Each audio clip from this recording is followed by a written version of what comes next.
Hello, আসসালামু আলাইকুম। সবাই কেমন আছেন? চলে আসলাম আর একটু নতুন ভিডিও নিয়ে সৌদি আরবের উত্তপ্ত মরুভূমিতে। এই যে আমি আছি এখন, এটাকে বলা হয় আলহাসা, যেটা দাম্মাম শহরের এর একটা অংশ। আলহাসা, ঠিক আছে। এই আলহাসা মরুভূমিতে আমি আছি আমাদের কোম্পানির মাজরায়, ঠিক আছে। এই যে মাজরায় আসলাম কাজ করতে, এই বেড়া দিতে আসলাম, ঠিক আছে। ওই যে ওই বেড়া দিতেছি আমরা, ওই যে ওই বেড়া দেওয়া যায়, এই মাছটায় বেড়া দিতে আসি আমরা। এখানে 7-8 জন আইছি, ঠিক আছে, বেড়া দিতে। আসলে সৌদি আরব সম্পর্কে সবারই জানা, সবাই জানাশোনা আছে যে সৌদি আরব আসলে কীরকম দেশ, ঠিক আছে। তো আমি এর আগেও বিদেশ করছি, একটা দেশে আমি ছিলাম, ব্রুনাইতে।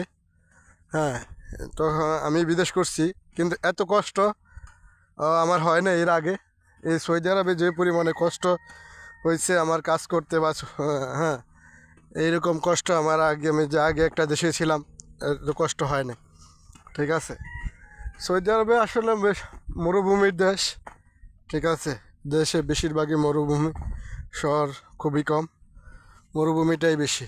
তো দোয়া করবেন সবাই আমার জন্য। আমার শরীরও খারাপ, জ্বর ঠান্ডা, এর ভিতরে কাজে আসছি। সবাই ভালো থাকবেন, আল্লাহ হাফেজ।